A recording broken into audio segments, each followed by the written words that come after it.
Okay.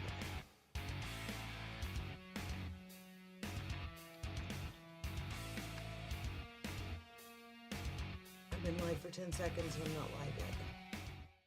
15. Please tell me that it looks as good for you as it does for me. Right now it's currently buffering, so.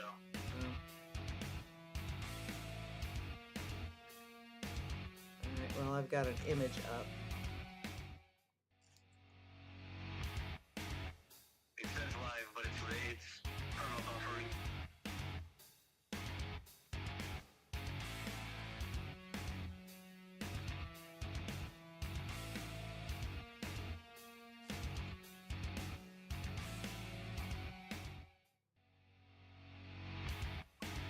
Yeah, it just says stream starting soon, but it's just spinning.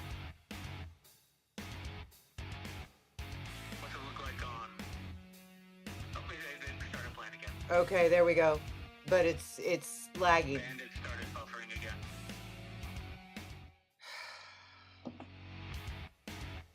Alright. I'm gonna leave the starting soon up for a little while and see if it'll work out whatever the fuck it's on. And there it went. Yep, and it died. I have 0. Check your bit rate. I have, how do I check the bit rate that it's going at right now as it's going? I have no warnings. Yes, at the bottom of it, it should have like there should be like a connectivity bar, and there should be like a 3K or number or whatever next to that that's going up and down. No. No. No. Maybe Streamlabs OBS's layout is different. I don't have any warnings.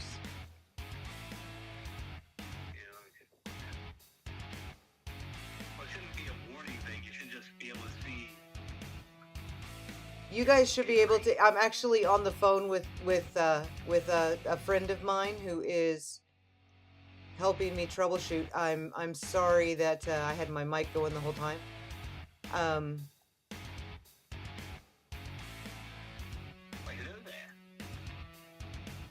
This is my buddy that I stream Star Wars with on Saturdays, and he's kind of a genius when it comes to streaming and I wouldn't say that. Streamlabs, and even he doesn't know what's going on here. This is Aliulo. Oh, hey! Hey, I have a semi-show. Oh, there it goes. Crap. Okay, so... Maybe it's a setting you have to enable in order to show it up, but on this image I've seen for Streamlabs, there should be the bottom bar. There should be like an internet connectivity bar, a CPU usage, FPS, and a KDS, like a... Okay, I can bring up a performance metric. My stream quality is good. I'm outputting 30 frames per second. I'm not dropping any frames, and I'm outputting it at 450. Okay. 450? Yep. That's bad. Well, now it's 191. Now it's 343. It's very inconsistent. That's bad because you should have, like at minimum, 2,500 KDS. Well, it says my stream quality is good.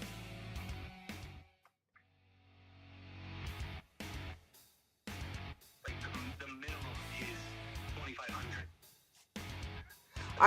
I'm still live, Jen. I'm just trying to figure out why it looks so crap. Acceptable, but if you're in the hundreds, your bitrate is like barely operable. It just went from 1764 to 72. Hey, Carrie. 72 is effectively dead. So why is it telling me I'm good, and why is it doing this, and how do I get it to stop doing this? If your bitrate is wildly fluctuating, that is an internet connectivity issue. There's nothing I can do about this. Hey, Christy. The only thing that I could recommend if this is a connection issue would be landline, Ethernet cable. Which I can't have with where my computer is. Okay. All right. Well. Your output settings. See what your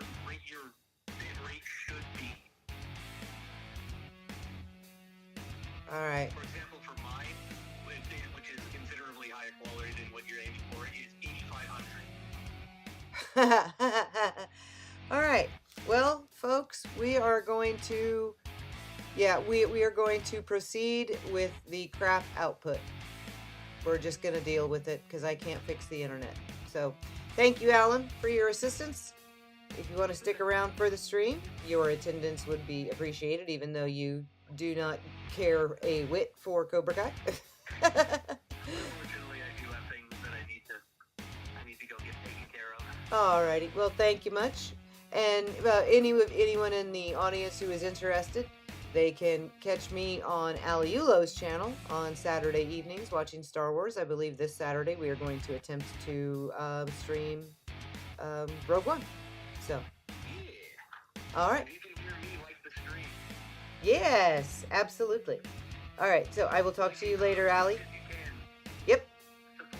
Support Bree. And Allie, drop by, sub up, and I will talk to you later, Alan. Thank you. Yeah, have a good day. Alrighty. Bye. Bye. All right. So we just have internet speeds that are wildly fluctuating between 2,000 some and 72. So we just have crappy output, and we are live. And we've been live the whole time, and you've been listening to me the whole time. And you can see when I get up to 1,700, 2,000, and suddenly you can see the image, and it's beautiful, and it's clear, and it's crystal, it's sharp. And then it drops to 72, and you're staring at bona fide crap. I also slowed the stream down, so there's a considerable delay between me talking and you guys hearing it. I normally try to stream on ultra low latency, which means there's only about a 3-second delay between what I say and what you hear.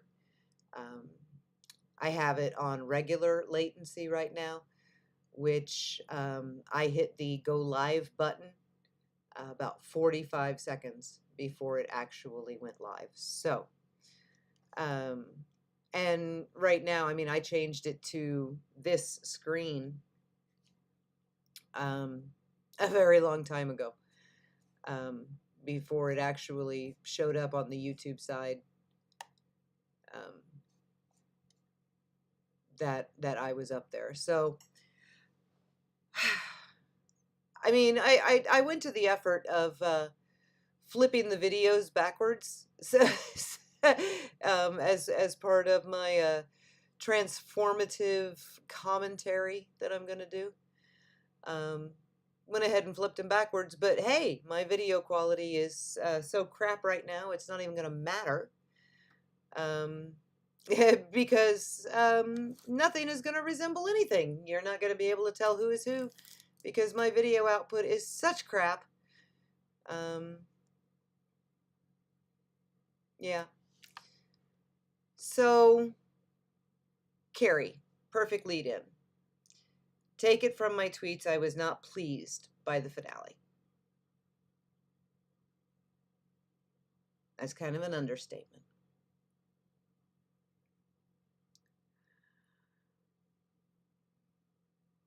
When it comes to season 6, the first 5 episodes, I will likely never watch again.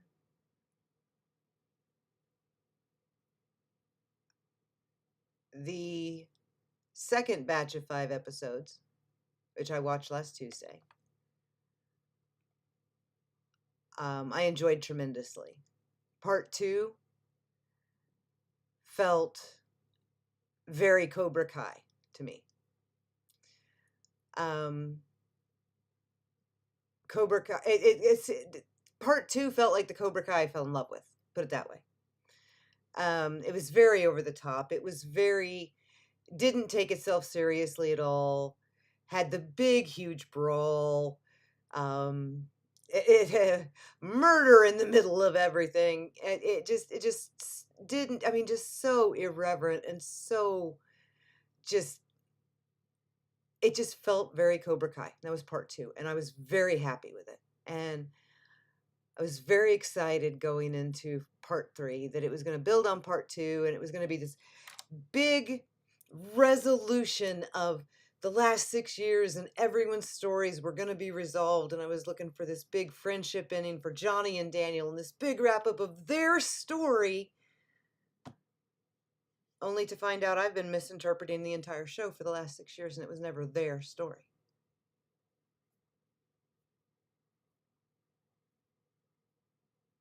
About Daniel's role in Johnny's. And that really hurt.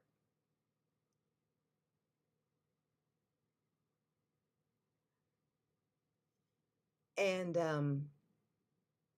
it makes sense. And you look back over the last 6 years, and we started with Johnny. And they've been telling us all along that they wanted to focus on Johnny and they wanted to redeem Johnny and they wanted. I should have paid attention. It's my own damn fault.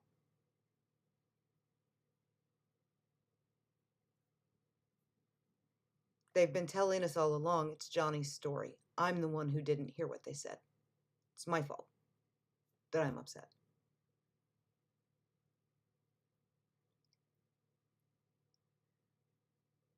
And that's why I keep saying they told their story, not mine.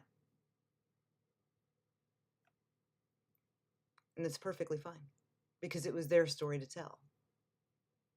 And I had no right to demand anything of them. I had no right to expect anything from them.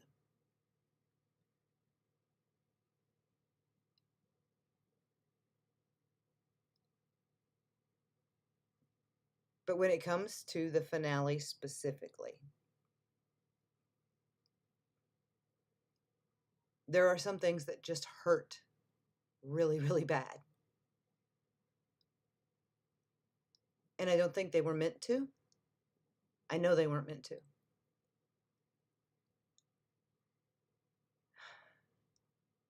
But they do. And there's stuff all through part 3, all 5 episodes. Robbie fighting and fighting and fighting and fighting the way he does until Axel breaks his leg. And then him being so zen about it and, oh, I don't have to fight, and oh, I can, but I don't have to. You know what a slap in the face that is to Robbie's fans? It's logical and it makes sense for the character, and it fits with Mr. Miyagi's teachings, and it fits with what Daniel always says. So it makes sense character-wise, and it makes sense in the story. But to the people who've been waiting for 6 years to see Robbie win a fight,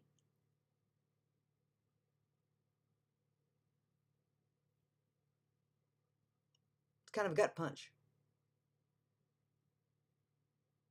He didn't have a choice but to decide not to fight.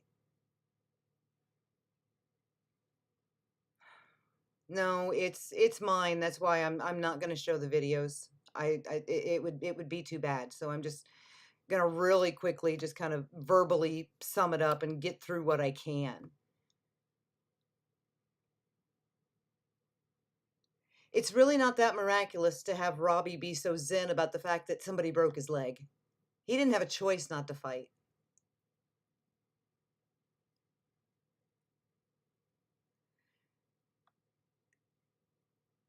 They wrote Sam into a corner they couldn't get her out of.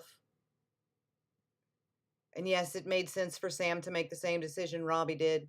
She proved she could fight. She didn't have to. But again, to the people who've been waiting for 6 years to see Sam win a goddamn fight,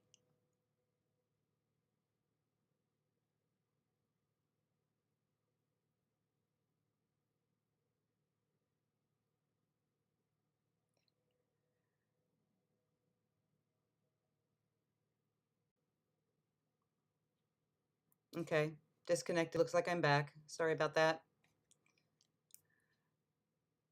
I'm going to wrap this up because this is going so badly. All right. It sounds silly to be upset about a fly. But we know what the fly means. We know what the fly symbolizes in Miyagi-Do to Mr. Miyagi.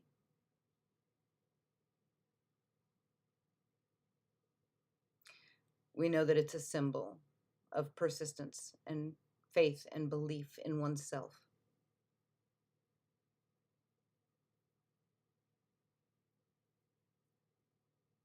And Johnny killed it.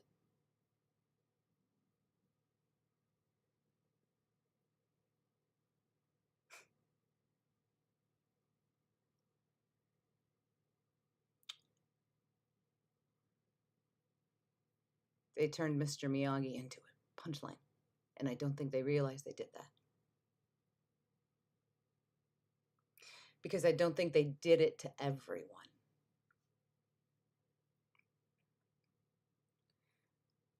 In fact, I think it may just be me. Oh, look at that. Head cleared all the way up. Well, if we're going to behave now, maybe. We're going to behave.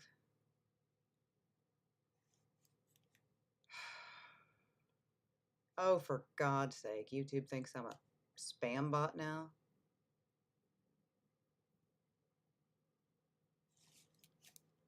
I didn't read Hayden's response about Robbie and Zara.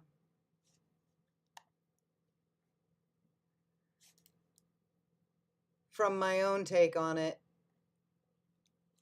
I would say that Robbie woke up in the same clothes that he was wearing the night before.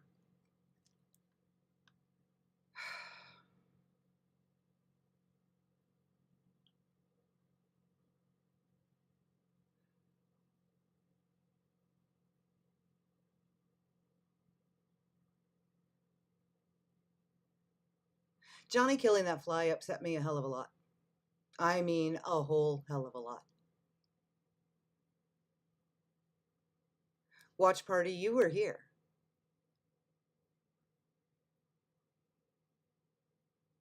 I yelled his name when he did it, and my entire attitude changed. Stupidest damn thing to be upset about.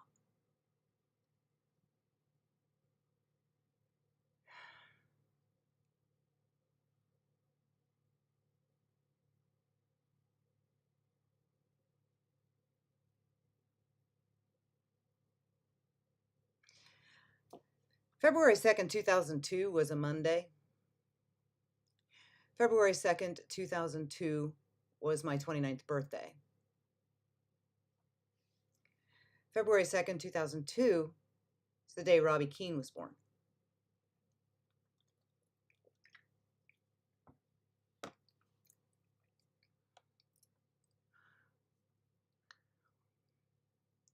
Laura Weinberg had just died on February 2nd, 2002. Yet for some reason, her tombstone says she died in September of 2007.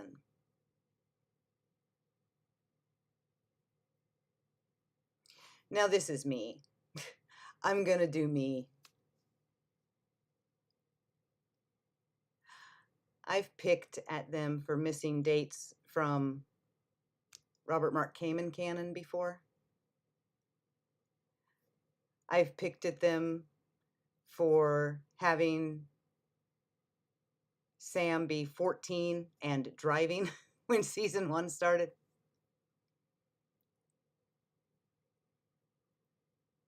I'm going to pick the hell out of them for forgetting their own date. They are the ones that wrote the words, February 2nd, 2002, my mom had just died. They forgot their own words. And they put 2007 on a tombstone.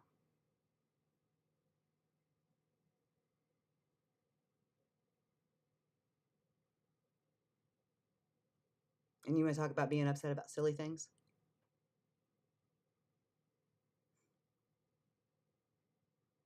That is the easiest goddamn thing to get right.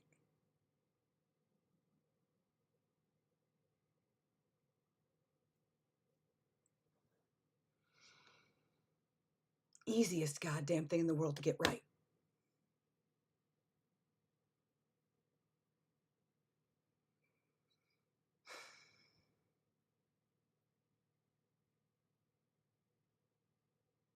It just doesn't make any sense.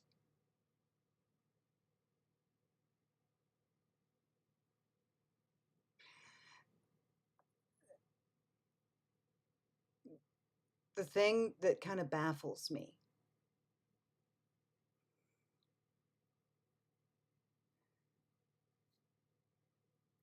I get the redemption of Johnny and that was the point, right? That's why the last 3 episodes are the titles of the first 3 episodes in reverse. That's why it's really just Johnny and Miguel for the last 3 episodes, and then the other characters propping him up, holding him up, doing whatever. Yes, Daniel helped Johnny hold the trophy. Yeah, it was great.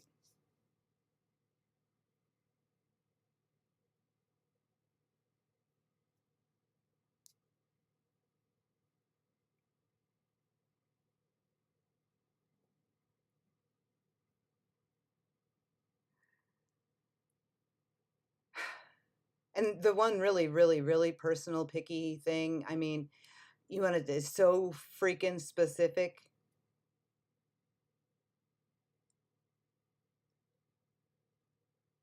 It really, really bothers me that no one said you're the best friend I've ever had. You want to know how obvious that is for either Eli or Dimitri to say to each other?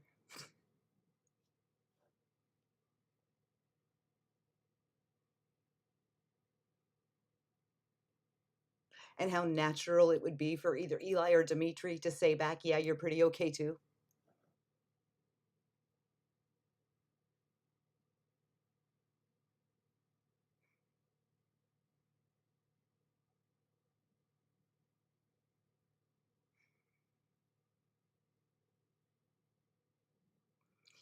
And I know, in my heart, I know this is a love letter. I know it is.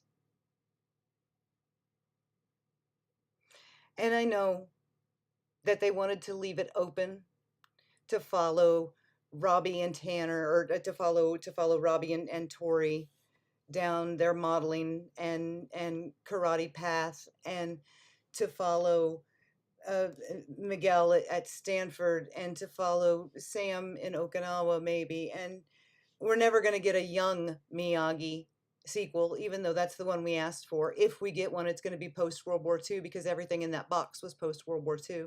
So we're never going to get the Sato and Miyagi in Okinawa. We're never going to get the questions to the answers to the questions that they set up. Cobra Kai was where they asked them, but they won't answer them until if they get the sequel. So we're just left with Mr. Miyagi's integrity in question. That's okay, no big deal. He's just the touchstone of the entire universe. He can be, in question. Not a big deal. Lied to Daniel's face when he was 15 years old. No big deal.